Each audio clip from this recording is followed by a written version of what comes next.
বন্দ্যোপাধ্যায়ের জন্য আজকে তাদের সাথে দেখা করে তাদের পাশে দাঁড়ানোর আশ্বাস, তাদের সাথে থাকার আশ্বাস, হিন্দুদের সাথে ভারতীয় আমার আগ্রহ থাকবে যে রাজ্য পুলিশ প্রশাসন, আমরা জানি তারা বায়াস, মমতা ব্যানার্জির নির্দেশ ছাড়া তারা কিছু করতে দেয় না। এই ধরনের ঘটনা হলে হিন্দুদের বাড়িঘর ভাঙচুর করতে তারা নিজেরাই দেয়, অ্যালাউ করে।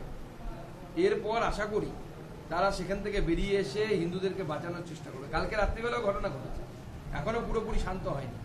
তারপরেও পুলিশ নির্লজ্জের মতো কেন্দ্রীয় বাহিনীর মিস ইউজ করছে।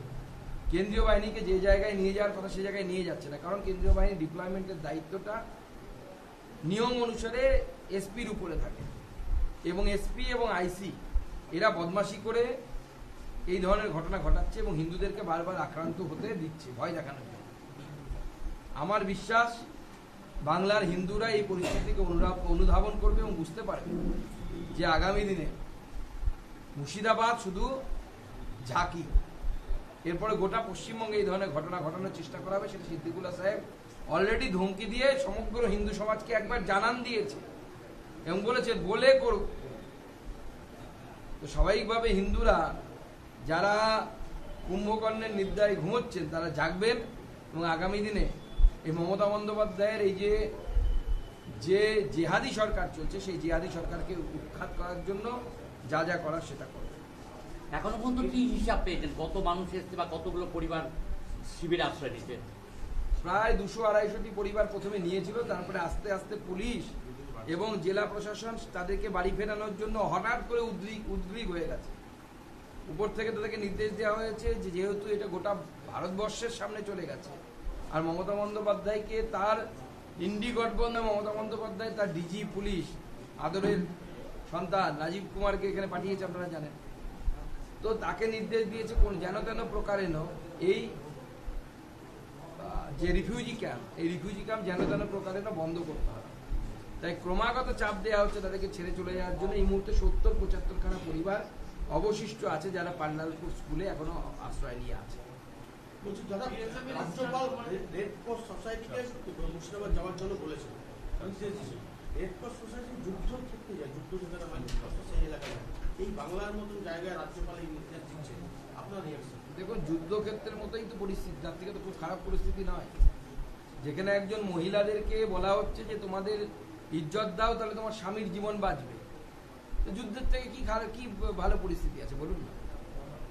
4 দিনের জন্ম হওয়া বাচ্চাকে নিয়ে একজন মা, একটা বাচ্চা জন্ম দেওয়ার পর একজন মহিলা কি কষ্টের মধ্যে থাকে নিশ্চয়ই আপনারা সবাই জানেন। তারপরেও তাকে বাচ্চাকে কোলে নিয়ে 4 দিনের বাচ্চাকে কোলে নিয়ে ঘর বাড়ি ছেড়ে পালিয়ে আসতে হচ্ছে। তো যুদ্ধের থেকে কিছু ভালো পরিস্থিতিতে তারা আছে? এটা যুদ্ধই তো চলছে, যুদ্ধই চলছে, হিন্দু শূন্য করার যুদ্ধ। মুর্শিদাবাদকে হিন্দু শূন্য করতে হবে বলছে তারা ডাইরেক্টলি। তৃণমূল কংগ্রেসের আশ্রিত এই মুসলিম হুলিগ্যান্সরা এবং যারা এই সাম্প্রদায়িক রাজনীতিতে বিশ্বাস করে তারা এটা করছে। বিএসএফ এর ইস্টার্ন কমান্ডের এডিজি তিনি দুদিনের জন্য মুর্শিদাবাদ ও মালদা ইন্টেলিজেন্স ইনপুট নিশ্চয়ই এমন কিছু আছে যে বড় কিছু এখানে হতে পারে। সেই জন্য সবাইকে আমি বলবো শান্তি রক্ষা করুন। আর কিছু মানুষ আছে শান্তির কথা শোনে না, তারা লাঠির ওষুধই বোঝে, আর কোনো ওষুধ বোঝে না। তাদের জন্য লাঠিও তৈরি করে রাখো, কারণ পুলিশ বা বিএসএফ যা আসবে আসতে তো তাদের কিছুটা সময় থাকে, সেই সময়টুকু তো নিজেদেরকে বাঁচাতে হবে। আর ভারতবর্ষের সংবিধানে আত্মরক্ষার অধিকার সবার আছে। এই যে আপনি গত পরশুদিন এরকমই কিছু কথা বলেছিলেন ধর্মতলার মোড়ে দাঁড়িয়ে, তার জন্য সেটি হুগলি সাইবার থানায় বা সাইবার সেলে সেটা পাঠানো হয়েছে সাইবার বিভাগে। বিজেপি রাজ্য সভাপতির বাস থেকে নামিয়ে মারব এই নিদানে তিনি মনে করছেন সাম্প্রদায়িক সম্প্রীতি পুরো বিঘ্নিত। দেখুন, প্রথম কথা হচ্ছে এই অরিন্দম মুখোপাধ্যায় নাকি নাম বললেন, নাকি কল্যাণ ব্যানার্জি আর একজন যার নাম এফিডেভিট করা, তার মানে অংশগ্রহণ আছে আমি শুনতে পাচ্ছি। সুকান্ত মজুমদার এরকম মামলা টামলাতে ভয় পায় না, এরকম অনেক মামলা হয়েছে। অরিন্দম মুখার্জির মতো লোকেদের কাছে ধর্মের থেকে পয়সাটা বড় মাল কামাতে পারবে পঞ্চায়েতের উপপ্রধান হলে। আমাদের কাছে তা তো না। আমরা গুরু তেগ বাহাদুরের নীতি মানি, শির দিয়া সার নেই দিয়া, মাথা দিব প্রয়োজনে, ধর্ম দেব না। অরিন্দম বাবুরা ধর্ম দিয়ে দেবেন, কোনো অসুবিধা নেই।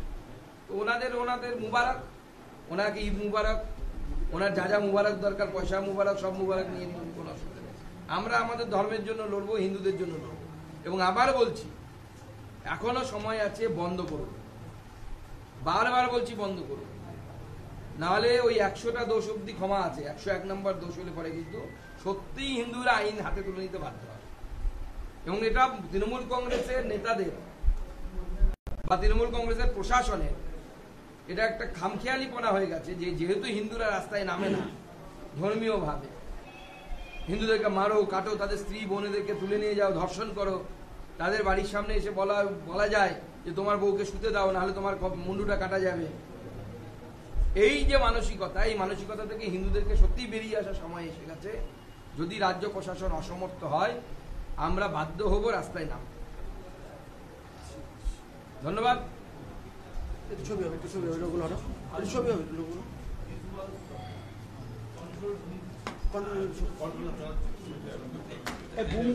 বুমগুলো তুলে নাও, বুমগুলো তুলে নাও। সুবল, সুবল।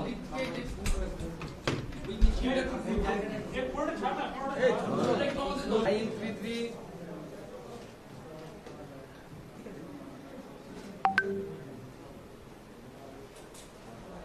9911 793। আর একটা নাম্বার লিখুন 8670376144 কন্ট্রোল রুম। হ্যাঁ,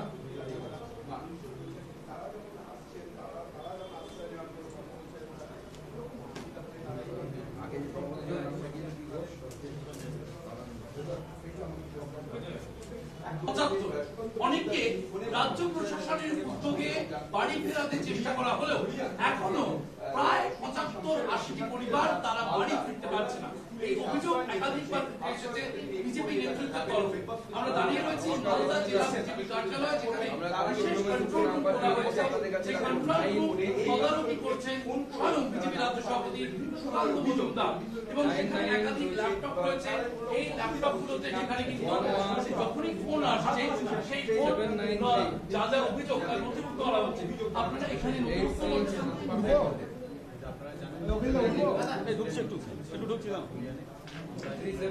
পাতায় হেল্পলাইন নম্বরগুলি নিয়ে দাঁড়িয়ে বসে রয়েছেন, এবং জেলা কার্যালয় থেকে এবং মালদা জেলা বিজেপি কার্যালয়, যেখান থেকে এই বিশেষ কন্ট্রোল রুম চালানো হচ্ছে, সেই দক্ষিণ মালদায় আমরা দেখতে পাচ্ছি সেই যে কন্ট্রোল রুম।